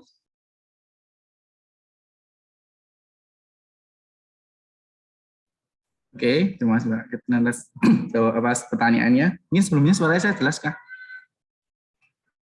Jelas. Oke, baik. Ya, mungkin menjawab terkait dengan Biro Media dan Informasi ya. Mungkin seperti yang saya jelaskan di kejadian tadi, bahwa mungkin saat ini Biro Eksternal itu apa ya? Kalau penanganan saya itu bergerak di bidang kehumasan terkait dengan menjadi media jembatan komunikasi antara BAK dengan pihak lain dan juga sebagai sebagai biro yang menangani media sosial seperti itu. Nah, yang grand design saya sebutkan tadi kan kita harapannya nanti dapat berkolaborasi dengan lebih banyak lagi, baik itu organisasi yang berada di KMUGM, misal tingkat fakultas ataupun organisasi lainnya, dan juga di BAK dari universitas lain ataupun mungkin dari organisasi lain seperti BPK, terus seperti KAP ataupun Kementerian Keuangan. Nah, nanti harapannya mungkin nanti biro eksternal itu lebih terfokus terhadap menjadi menjembatani komunikasi antara BAK dengan pihak-pihak tersebut. Oleh karena itu nanti kenapa saya mendapatkan biro media dan informasi mungkin karena mengurangi beban kerja dari pihak eksternal yang dimana sudah terfokus pada kehumasan lah seperti itu. Nah, nantinya biro media dan informasi nanti harapannya yang mengelola secara keseluruhan baik dari YouTube ataupun media sosial ya, contohnya YouTube, Instagram, mungkin konten-konten kita seperti podcast ataupun website kita sendiri yang di bkkmugm.org itu. Nah, nanti secara job deskripsi mungkin dari biro media dan informasi itu fokusnya ke situ Kak. Jadi lebih ke pemeliharaan media sosial dan juga pembuatan konten-konten informasi yang ada di BAK sendiri dan juga memaintain website kita seperti itu. Nanti harapannya nanti bisa juga berkolaborasi dengan masing-masing biro ataupun teman-teman lain di BAK untuk menciptakan sebuah konten yang identik dengan masing-masing departemen atau biro, mungkin audit ya nanti tentang audit ataupun kalau misalnya standar tentang SPI, tentang Bultek dan lain sebagainya. Oke, kurang 1 menit. Selanjutnya, yang terkait dengan pengetahuan akuntansi tadi ya, karena tidak semua akuntansi. Nah, mungkin sesuatu yang wajib pertama seperti tentang pelatihan ataupun audit training yang di awal itu. Nah, mungkin saya ada saran tadi seperti yang saya disampaikan di desain, kita melaksanakan pelatihan ataupun webinar atau ya semacam itulah dengan mengundang praktisi-praktisi yang emang kompeten di bidangnya seperti dari KAP, BPK ataupun Kemenko ataupun dosen yang berkompeten di bidang itu. Dan selanjutnya kita ini ada semacam masukan juga, nanti harapannya kita bisa melaksanakan semacam kuis akuntansi atau audit secara rutin terhadap seluruh anggota BAK. Nanti harapannya itu setiap sebulan sekali atau mungkin sebulan 2 kali itu kita share kuis audit atau akuntansi yang ditujukan ke seluruh masing-masing anggota. Nah, nanti itu bukan kuis yang wajib, tapi harapannya nanti teman-teman anggota itu bisa mengerjakan kuis tersebut. Nah, nanti di akhir periode itu kan kuisnya dinilai. Nanti harapannya ada rekap nilai dan di akhir kepengurusan nanti ada sebuah reward siapa anggota yang mengerjakan kuis itu dengan mungkin nilai terbaik seperti itu. Nah, itu sebagai salah satu cara untuk meningkatkan pemahaman terkait dengan akuntansi, yaitu ada pelatihan atau webinar tadi dengan mendapatkan praktisi, yang kedua kuis akuntansi. Baik, mungkin itu. Terima kasih, Mbak. Oke, makasih. Mungkin ini masukan aja kalau misalnya nanti memang Biro Media dan Informasi dipisah gitu, mungkin bisa dibuat istilahnya kayak inisiatif baru gitu untuk program kerjanya bisa ditambahkan gitu ya. Itu saran aja dari aku. Lalu kedua ini pertanyaan untuk Naufal ya. Ini juga mungkin bisa dicatat dulu. Kan tadi kita bahas juga terkait legalitas gitu. Nah, kira-kira effort apa sih yang akan kamu lakukan untuk mengaudit organisasi di luar BEM dan MPM? Mengingat kan kalau kita untuk sekarang itu belum dianggap secara resmi gitu ya. Jadi kita memang terbatas BEM dan MPM dan bukan merupakan hal yang wajib untuk UKM lainnya di KM UGM untuk diaudit oleh BAK KM UGM. Nah, untuk itu aku pengen tanya, apakah kamu sudah mengetahui atau menyusun strategi gitu, mekanisme untuk menghubungi pihak-pihak yang berkepentingan agar BAK itu bisa ditetapkan sebagai UKM yang resmi gitu, dan kita memang bisa mengaudit di luar dua itu. Dan juga kedua tadi ini terkait grand design kamu. Tadi kan kamu ada bahas bahwa departemen standar sama audit itu akan digabung. Nah, pertanyaannya kurang lebih sama kayak tadi yang aku ajukan ke Sidik. Apakah nanti workload-nya justru malah akan lebih tidak seimbang gitu apabila dibandingkan dengan departemen lainnya? Itu aja. Makasih. Oke, makasih Mbak Catherine atas pertanyaannya. Kalau saya rangkum tadi ada 3 ya. Yang pertama tentang legalitas kredit mawa ya. Kita diakui sebagai sebuah UKM ya. Atau ya intinya diakui gitu lah turun anggaran. Seberapa effort saya. Langkah pertama yang akan saya lakukan yaitu ketemu secara langsung dengan orang Ditmawa, di mana saya sudah cukup sering juga ke beliau, Pak Mugi namanya, di kantor Ditmawa. Beliau mengurus yang mengurus mahasiswa gitu lewatnya beliau. Jadi saya usahakan bisa pantau terus, kawal terus tentang isu legalitas PAK KM UGM ke Ditmawa. Terus kemudian setidaknya ketika legalitas ini nggak segera disahkan, nggak segera turun, paling nggak dapat anggaran kita ini. Gitu sih. Terus untuk mengaudit organisasi lain ya, di mana rencananya akan mengaudit MWAUM dan Mahkamah. Gimana langkahnya? Tentu aku bisa menghubungi langsung MWAUM, ketuanya, untuk mencoba menghubungi gimana nih kalau BAK mengaudit MWA. Pasti di sini kan ada sebuah simbiosis mutualisme gitu. Kita BAK dapat keuntungan pengembangan organisasi kita, dan sedangkan MWA mendapat kepercayaan gitu dari mahasiswa, karena MWA ini khususnya MWAUM itu merupakan perwakilan mahasiswa untuk rektorat. Rektorat tuh lihat mahasiswa dari MWAUM. Kemungkinan change-nya itu besar untuk MWAUM ini mau kita audit gitu. Tinggal pendekatan-pendekatan yang harus kita lakukan. Kemudian ke mahkamah. Mahkamah ini organisasi yang baru dibentuk sekarang. Itu anggotanya nggak jauh-jauh dari BEM dan MPM. Jadi saya rasa mahkamah ini udah peluang besar untuk bisa kita audit sih. Kemudian untuk standar dan audit yang tadi dijadikan satu. Kenapa saya menjadikan satu ini? Saya berdasarkan riset yang saya lakukan. Saya tanya ke Mas Ranggi, gimana di standar sama satu periode kemarin, ternyata kata Mas Ranggi, banyak waktu longgarnya gitu di standar. Kalau bisa gimana gini biar standar ini nggak terlalu nyantai gitu, biar ada kerjaan. Kalau bisa ya digabung dengan departemen lain gitu. Nah, saya pilih audit karena kedua ini mempunyai hubungan di mana standar ini kan kalau udah jadi semuanya paling kerjanya cuma amandemen gitu ya, dan audit juga butuh SDM yang lebih karena kita ada rencana mau audit selain BEM dan NPM. Gitu sih alasan mengapa standar dan audit ini digabung, dan lebih ke perampingan aja gitu biar apa ya. Ya kalau saya itu lebih ke perampingan struktur aja menjawab. Terima kasih. Oke, makasih banyak, Naufal. Baik, terima kasih untuk Kathleen atas pertanyaannya untuk kedua calon pimpinan. Sesi berikutnya akan ada dokumentasi. Bagi teman-teman yang bisa untuk on-cam, silahkan on-cam. Kita akan foto bersama-sama. Akan dipandu oleh saya.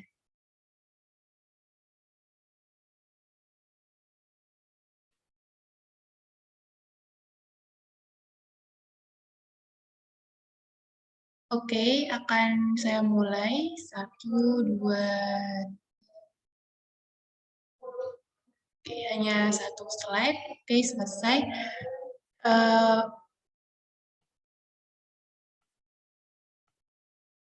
Terima kasih untuk kedua calon, para panelis, dan para hadirin yang telah mengikuti acara ini hingga selesai. Semoga dengan berlangsungnya acara ini bisa memberikan bahan pertimbangan untuk pemilihan Ketua BAK KMUGM 2022-2023. Jangan lupa, pada hari Sabtu, tanggal 29 Januari 2022, juga akan diselenggarakan musyawarah besar sebagai rangkaian penutup pemilihan Ketua BAK KMUGM. Elsa Kurnia, saya pamit undur diri. Terima kasih. Terima kasih teman-teman sudah datang. Oke, makasih. Terima kasih, Mas. Oke, terima kasih.